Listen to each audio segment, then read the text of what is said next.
Ta sẽ đưa ra một bộ mặt cực kỳ mới. Có thể ở đây sẽ là Malok đường giữa, có thể là Scout đường giữa.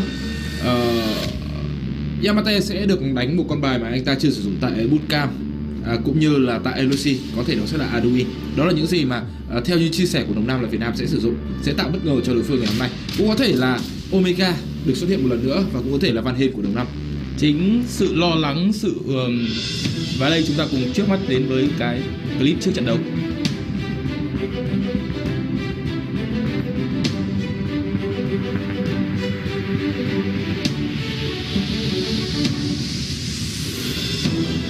Thực sự ra là đối với đội Việt Nam thì đó là yếu tố bất ngờ, và Việt Nam sẽ mang cho tới các bạn rất là nhiều điều bất ngờ. 他在，并且我们希望取得一个好成绩。 Điều khiến đội tuyển của mình có thể tốt và đạt được chức vô địch trong nước. 我觉得最忌惮我们的应该是我们会拥有不一样的打法和战术。 Thì cái việc mà đấu với các nước ngoài nó cũng có gì đó nó khá quen thuộc, cũng không phải kiểu bị bỡ ngỡ bởi 希望后面和我们交手的国家，尽管放马过来，希望你们能从我们手里拿走一分。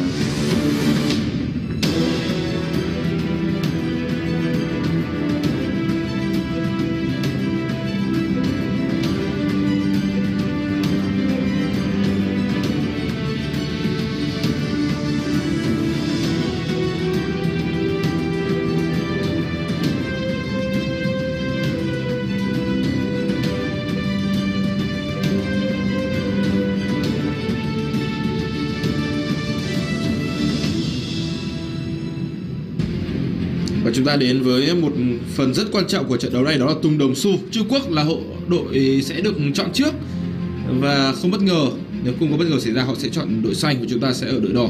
Như vậy là chúng ta sẽ có 2 lượt chọn liên tiếp. Đầu tiên thì khả năng đó có thể sẽ là Malok và Tulen luôn, dành cho Yamate và dành cho Black One. Quay trở lại với vấn đề mà anh Tuấn vừa nói ở đầu trận đấu, tức là trước trận thi đấu này Đồng Năm rất khó ngủ và anh ta phải để suy nghĩ, dành thời gian đó suy nghĩ chiến thuật về ngày hôm nay. Thì tôi cũng là một trong những người rất may mắn được lắng nghe toàn bộ cuộc trò chuyện của họ ở trong file mic check của trận thi đấu tại thi đấu với Đài Bắc Trung Hoa. Thì trong lúc ban pick thì Đồng Năm đưa ra rất nhiều những chiến thuật, có đến 3 chiến thuật mà chúng ta đã luyện tập rất nhiều. Thì chúng ta đã quyết định lựa chọn Yamate là người đưa ra chiến thuật, đó là chọn Omega, và chúng ta chỉ quan tâm lính, không quan tâm người. Và với chiến thuật đó, lính được đẩy cao thì họ liên tiếp thu hút được người và chúng ta lấy được các mục tiêu như trụ và có được chiến thắng. Đặc biệt với màn tỏa sáng của Yamate nữa, anh ta cướp được con kinh công. Thì tức là cái chiến thuật mà chúng ta luyện tập trong 1 tháng vừa qua là hoàn toàn được nghiên cứu rất kỹ đến từ cả 5 thành viên. Vấn đề ở đây có lẽ đó là sự khởi đầu. Việt Nam chúng ta luôn yếu hơn các đội tuyển mạnh khác ở việc di chuyển ở những phút đầu tiên của trận đấu, đó là giai đoạn đầu trận đấu. Và nếu như chúng ta để mất lợi thế giai đoạn đầu trận đấu thì chúng ta sẽ không thể nào có được chiến thắng nếu như không có sự xuất sắc của các cá nhân. Tuy nhiên điều ngược lại sẽ xảy ra với chúng ta. Một giai đoạn đầu thuận lợi, có được chiến công đầu, có được trụ đầu hay rồng đầu gì đó sẽ giúp cho đội tuyển Việt Nam cực kỳ mạnh, và gần như họ sẽ quấn phăng đi tất cả các đối thủ. Vấn đề chỉ là giai đoạn đầu trận đấu, và chúng ta cùng đến với cấm và chọn. Như vậy là Malok đã bị khóa. Nên nhớ rằng trong trận đấu mà Trung Quốc thua Việt Nam 8 phút thì chúng ta có Malok, và từ thời điểm đó Trung Quốc sợ Việt Nam khi cầm Malok tới giải. Và đặc biệt là trong thời gian gần những trận thi đấu tại vòng bảng thì Yamate với rất nhiều tình huống thoát chết với độ cứng cáp và hồi phục tuyệt vời của Malok, thì một lượt cấm vừa là nhắm vào một vị tướng mạnh, vừa nhắm thẳng vào người chơi solo đường của chúng ta, đó là chàng Yamate. Thêm một vị tướng nữa họ cấm đi, đó là Arum. Không biết là chúng ta có cấm Phoenix và Grab không? Tôi nghĩ là phải cấm Grab của Jun. Đã có Grab của Jun rồi. Chính xác.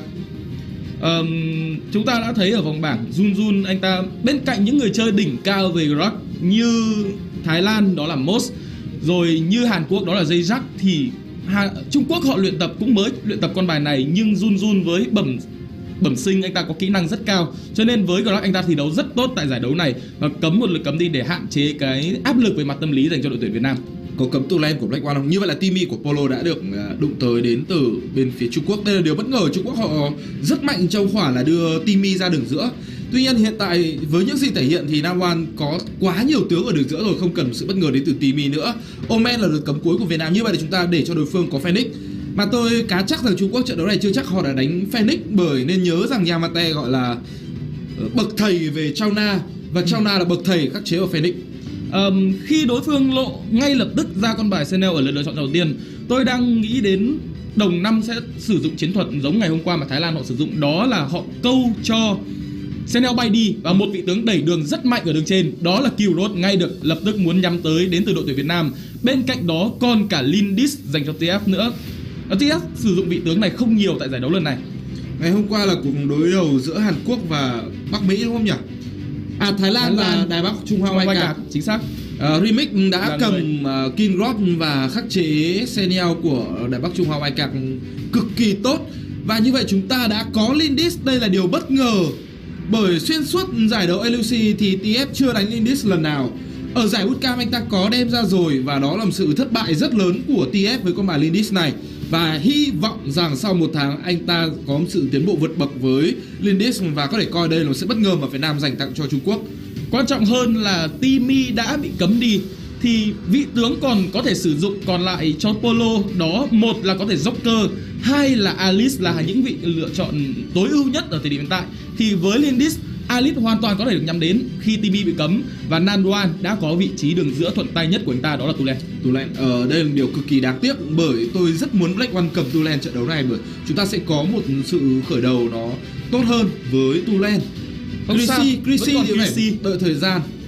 Và có lẽ Polo sẽ hướng tới cho mình là Alice thật, nhưng sẽ không chọn Alice lúc này, sẽ hướng tới một vai trò solo đường của Yamate là Chao Na. Đó là 70% và 30% còn lại rất có thể nằm trong tay của chính Polo luôn. Thực ra đây cũng chính là một lựa chọn có khá nhiều tác dụng. Tác dụng thứ nhất là rừng của đối phương chưa được lộ ra, thì đối phương hoàn toàn có thể lựa chọn Phoenix, thì Chao Na có thể nhắm tới trước. Và đây là một lựa chọn mở, chúng ta hoàn toàn có thể mang vị tướng này đi solo đường hoặc có thể dành cho Polo. Thì một lựa chọn vào Chao Na cũng hoàn toàn hợp lý ở thời điểm hiện tại. Liliana một mẫu tướng mà sẽ đảm bảo chúng ta không bị thua với đối phương ở giai đoạn cuối. Nhưng rõ ràng giai đoạn đầu trận đấu Tulen sẽ có nhiều đất diễn hơn, và như vậy là vai trò của TF sẽ cực kỳ lớn, bởi nên nhớ là King Rod cũng không phải là quá mạnh ở giai đoạn đầu. Như vậy chúng ta sẽ có farm hòa thôi, sẽ không có sự bất ngờ nào dành cho đội tuyển Việt Nam ở trong trận đấu Trung Quốc này. Sẽ farm hòa và đợi giao tranh.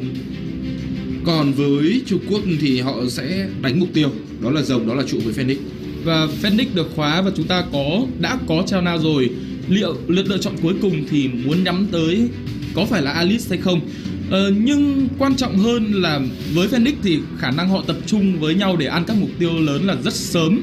Thì thực sự là nếu với những ăn nhanh như thế thì cũng không quá cần thiết để Senel có thể bay xuống, cho nên là một phần nào đó Senel vẫn có thể đứng lại và có thể đỡ được lượt đường mà Đồng Năm có thể đẩy vào. Như vậy là nhiệm vụ chúng ta là phải câu được cái sứ mệnh cứu thế. Mà câu theo cách nào thì lại là một câu chuyện. Như vậy là cần phải có một vị tướng có thể mở giao tranh tốt và có thể rút lui. Thì tôi đang nhớ tới Arduin là mẫu tướng có thể mở giao tranh tốt và rút lui. Khi mà cái nội tại được kích hoạt thì anh ta sẽ được hồi đồng máu và rút lui sẽ an toàn, đúng không? Và không biết là có Arduin dành cho Yamate hay không. Yamate còn đánh được con nào nữa không? Wonder Woman lữ bố thì không tính tiền rồi. Alice, như vậy là Yamate sẽ đánh Chao Na, định chơi Chao Na và Polo sẽ đánh Alice.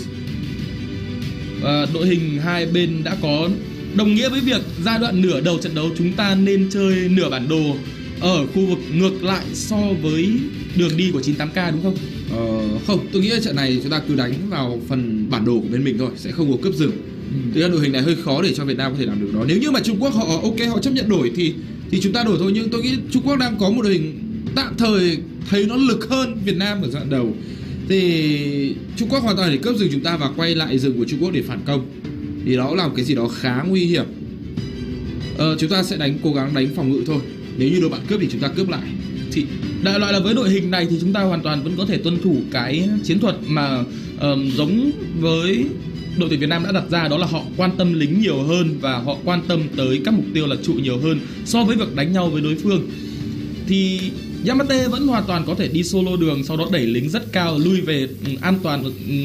Với khả năng lui về của Yamate thì cũng không khó để một vị tướng như Phoenix có thể bắt vào. Không chế cứng thì Phoenix không có rồi, một cái lốc siêu thanh, khả năng làm chậm là không đủ. với một Yamate. Đúng, thậm chí là không có tác dụng với Yamate nữa khi Chauna là vị tướng gọi là trùm hóa giải miễn hiệu ứng khống chế. Ngoài ra ở giai đoạn về sau thì Chauna cũng sẽ là một phương án rất tốt làm cái máy ủi, không khác gì một cái xe ủi luôn, ủi thẳng vào Yi-Chen cầm Phoenix. Ở đấu trường danh vọng mùa xuân và mùa hè năm 2017 chúng ta được chứng kiến quá nhiều cái trường hợp là Chauna ủi khắc chế Phoenix hoàn toàn. Và Yamate là một trong những bậc thầy về Chauna. Tôi nghĩ là cái việc mà anh ta khắc chế vào Phoenix của đối phương là có thể có. Và trận đấu đang sắp bắt đầu, cái tính căng thẳng đang đến ở từng giây. Chúng ta đã mong đợi cái ngày này từ khi có được kết quả bốc thăm rồi. Và bây giờ trận đấu chính thức bắt đầu. Liệu Việt Nam có tiến được vào bán kết hay không? Chúng ta có đòi lại ván nợ hay không? Ván đấu đầu tiên giữa Trung Quốc và Việt Nam chính thức bắt đầu. Như vậy là Trung Quốc là đội chủ động cướp bùa đỏ chúng ta, và có lẽ chúng ta cũng sẽ cướp lại bùa đỏ của họ sau khi TF ăn xong con bùa xanh. Vấn đề là chúng ta setup như thế nào? Vẫn là pha di chuyển của Jun Jun vào vị trí của TF và đang quấy phá TF. Yi-Chen thì đã có được con bùa đỏ. Còn với TF anh ta cũng đã cấp độ 2, như vậy anh ta giữ được bùa xanh và anh ta đang bắn vào người của Jun Jun. Bắn cũng không thực sự quá đau. Và Việt Nam setup cướp lại bùa đỏ của đối phương. Jun Jun cũng đã phát hiện ra, Jun Jun đang khởi động, đang kéo con bùa đỏ ra và chúng ta đã mất quá nhiều thời gian trong tình huống này. TF di chuyển xuống, bào nhẹ máu của 98 cây và chúng ta đang lỗ. Sau đợt lính đầu tiên thì đồng Black One còn chưa lên được cấp độ 2. Di chuyển cái công lớn này dành đến cho bên phía Trung Quốc đến từ Jun Jun. Anh ta di chuyển rất kinh nghiệm, tiến sang bùa xanh của chúng ta câu được nhiều thời gian, sau đó quay trở lại hang bùa đỏ và lôi được con bùa đỏ ra, câu được lượng thời gian rất lớn dành cho Yi-Chen. Và bây giờ khởi động với 3 bùa thì Yi-Chen vẫn đang là người có lợi thế hơn so với TF. Quay trở lại với trận đấu, bây giờ đang là cấp độ 4 đến từ Yi-Chen. 17 giây nữa còn rơi ra. Đây là một mục tiêu tạm gọi là lớn đi, có thể xuất hiện đầu tiên. Và với việc không có bùa đỏ trong tay, TF những tình huống can thiệp của anh ta ở tình huống đầu trận đấu này là rất khó có thể có hiệu lực. Chưa có cấp độ 4, vẫn chưa có cấp độ 4 đến từ TF. Đó là những cái bất lợi khi TF bị mất đi một con bùa. Và con rồng đã có đến từ trên bản đồ rồi, và có 4 thành viên bên phía của Trung Quốc tập trung ở đây. 4 thành viên của Trung Quốc, đội tuyển của chúng ta bây giờ Yamate mới ra. Con rồng đã bị lôi ra ngoài, nó đang nằm ở vùng bị hồi máu và nó vẫn được dồn sát thương thành công. Con rồng đầu tiên dành cho bên phía của Trung Quốc. Yamate bị tấn công, anh ta thấp máu lên bảng điểm số, điểm chiến công đầu dành cho Nanwan. Bolo bị hất tung, Menji có chiêu cuối tuyệt vời hất tung được 2 người và đó là double kill cộng với con rồng dành cho bên phía của Trung Quốc.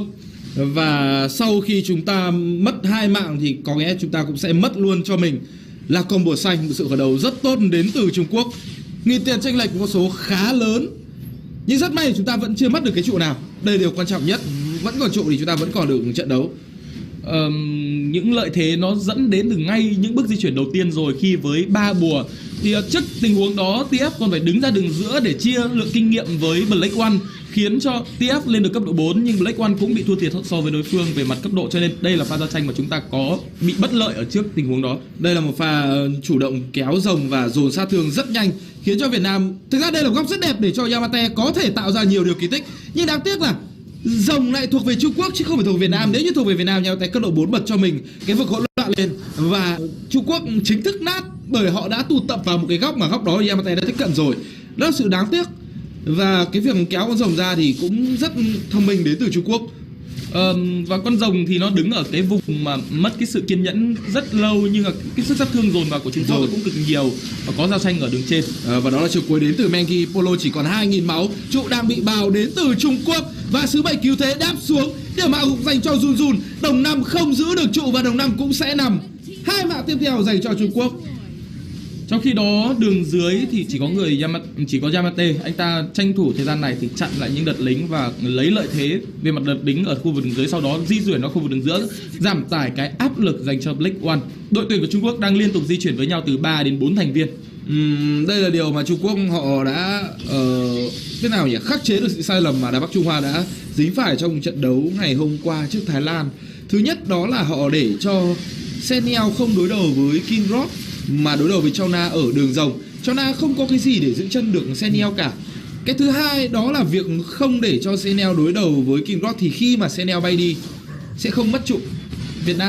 Trung Quốc sẽ không mất trụ. Và thứ ba đó là họ chọn mục tiêu để giao tranh, đó là đường trên chứ không phải đường dưới nữa. Và đó là cái đường mà có Kinrod. Và chúng ta chả giành được bất cứ một cái điều gì cả. Tấn công vào Manji, anh ta sử dụng. Sau khi đó bên dưới đồng 5 bị tấn công. Đồng 5 tiếp tục là mục tiêu bị tấn công bởi Trung Quốc. Trung Quốc đã tìm hiểu chúng ta quá kỹ.